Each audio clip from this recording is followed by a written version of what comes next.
जय माता की बच्चों। मैं विवेक कुमार दीक्षित आपका स्वागत करता हूं अपने YouTube channel Dixit classes arts वाले में।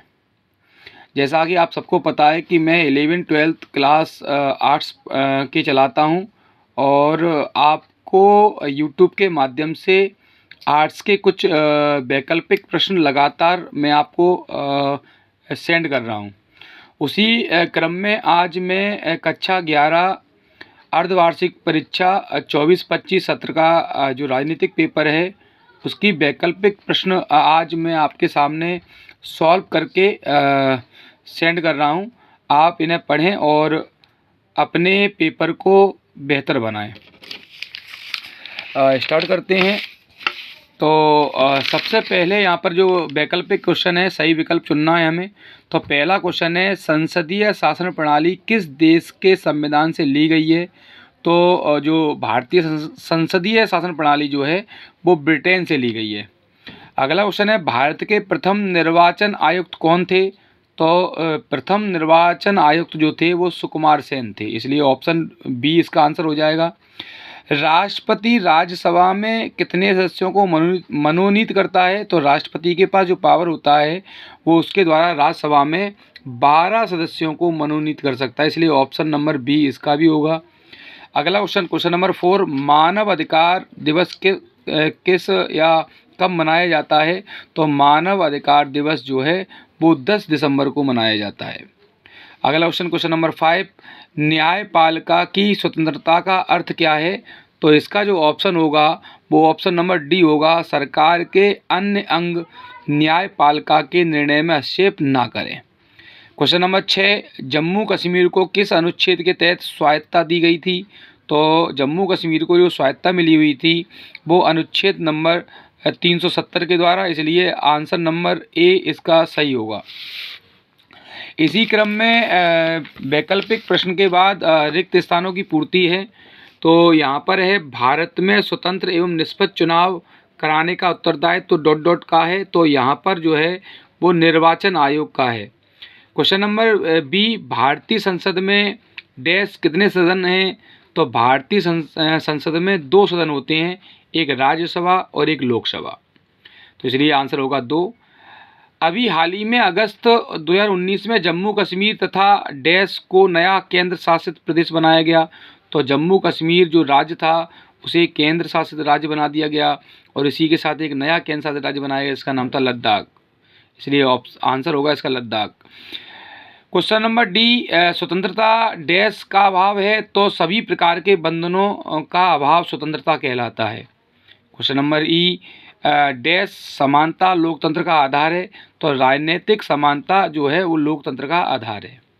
क्वेश्चन नंबर एफ, नागरिकों को अधिकार के साथ साथ डैश भी निभाने पड़ते हैं? तो हमारे संविधान में अब मूल कर्तव्य भी जोड़ दिए गए हैं, तो इसलिए मूल कर्तव्य भी निभाने पड़ते हैं। इनको अपन मूल कर्तव्य या मौलिक कर्तव्य भी कहते हैं।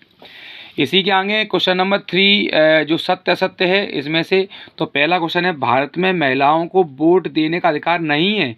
तो आप सबको पता है कि 18 साल से ऊपर होने पर सभी को वोट देने का अधिकार है, इसलिए महिलाओं को भी है, तो ये रॉन्ग है। अगला, राष्ट्रपति लोकसभा में 2 सदस्य मनोनीत करता है? बिल्कुल, राष्ट्रपति के द्वारा लोकसभा में 2 सदस्य मनोनीत किए जाते हैं जो एंग्लो इंडियन के रूप में होते हैं। भारत में न्यायपालिका संसद के अधीन है? न्यायपालिका एक स्वतंत्र अंग है, इसलिए ये भी रॉन्ग होगा। और हिंद स्वराज पुस्तक के लेखक महात्मा गांधी जी हैं? तो बिल्कुल सही बात है, महात्मा गांधी जी के द्वारा एक किताब लिखी गई थी जिसका नाम था हिंद स्वराज, इसलिए ऑप्शन राइट होगा इसका। भारतीय संविधान में अवसर की समानता नहीं है? तो ये गलत है, क्योंकि भारतीय संविधान में समान अवसर की समानता दी गई है, इसलिए इसे अपन गलत कहेंगे। भारत में दोहरी नागरिकता है? तो गलत है, भारत में एकहरी नागरिकता है, इसलिए ये भी जो आपका क्वेश्चन है वो रॉन्ग है। क्वेश्चन नंबर 4, सही जोड़ियां मिलानी है तो लोकसभा को भंग करने का अधिकार? तो इसका ऑप्शन नंबर जो है वो दूसरा होगा, इसका नाम है प्रधानमंत्री की सलाह पर राष्ट्रपति को ये पावर होता है, अधिकार होता है, इसलिए इसका आंसर ये होगा। उच्चतम न्यायालय, तो भारत की जो उच्चतम न्यायालय है सुप्रीम कोर्ट वो दिल्ली में, इसलिए ऑप्शन नंबर 1 होगा। स्वतंत्रता अति शासन का विलोम है, तो ये जो शब्द हैं वो सीली यहाँ पर लिखा हुआ है, लेकिन इनका जो नाम है वो सीले है, इसलिए ऑप्शन नंबर 3 को इससे जोड़ दिया जाएगा, सीले। समानता, तो समानता जो है वो अनुच्छेद नंबर 14 से 18 में दिया गया है, समानता के अधिकार इसी में दिए गए हैं। राजनीतिक अधिकार, तो राजनीतिक अधिकार के लिए अगर देखा जाए तो मत देने के अधिकार को हम राजनीतिक अधिकार कहते हैं, इसलिए ऑप्शन नंबर 4 से इसे जोड़ दिया जाएगा। युद्ध, अकाल या प्राकृतिक आपदा से विस्थापित लोगों को शरणार्थी कहा जाता है, इसलिए ऑप्शन नंबर 7 इसका आंसर सही होगा। और भारत के मुख्य निर्वाचन आयुक्त तो राजीव कुमार हैं, इसलिए ऑप्शन नंबर 6 होगा। इसी क्रम में जो क्वेश्चन नंबर 5 है, एक शब्द या एक वाक्य में उत्तर देना है। तो भारत में प्रथम आम चुनाव किस वर्ष में हुए? तो प्रथम आम चुनाव 1952 में हुए थे, इसलिए इसका आंसर 1952 होगा। सरकार के कानून बनाने वाले अंग को क्या कहते हैं? तो सरकार के कानून बनाने वाले अंग को हम व्यवस्थापिका के नाम से जानते हैं। संघ सूची के विषय पर कानून कौन बनाता है? तो केंद्र बनाता है, या अपन कह सकते हैं केंद्रीय सरकार के द्वारा संघ सूची के विषय पर कानून बनाने का अधिकार है। अगला क्वेश्चन है, समानता से क्या तात्पर्य है? तो या तो विशेष अधिकार वाला वर्ग ना रहे, या फिर अगर हम चाहें तो आंसर दे सकते हैं सभी को प्रगति के समान एवं उचित अवसर प्राप्त होना ही समानता का अधिकार है। क्वेश्चन नंबर ई, उच्चतम न्यायालय के मुख्य न्यायाधीश की नियुक्ति कौन करता है? तो राष्ट्रपति के द्वारा उच्चतम न्यायालय के मुख्य न्यायाधीश की नियुक्ति की जाती है, इसलिए राष्ट्रपति इसका आंसर होगा। और भारतीय संविधान में वर्णित अधिकारों को क्या कहा जाता है? तो भारतीय संविधान में वर्णित अधिकारों को मौलिक अधिकार के नाम से जानते हैं। और लास्ट क्वेश्चन है, नागरिक कहाँ का स्थायी सदस्य होता है? तो नागरिक जो है वो राज्य का स्थायी सदस्य होता है। तो जैसा कि आप सबको पता है कि मैं अपने YouTube चैनल के माध्यम से कक्षा 11 और 12 आर्ट्स के विषय से संबंधित समय समय पर आपको कुछ क्वेश्चन सेंड करता रहता हूं।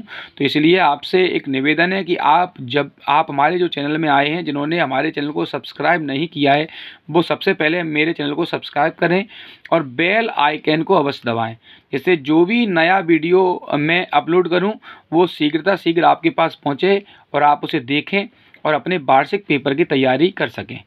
जय माता की।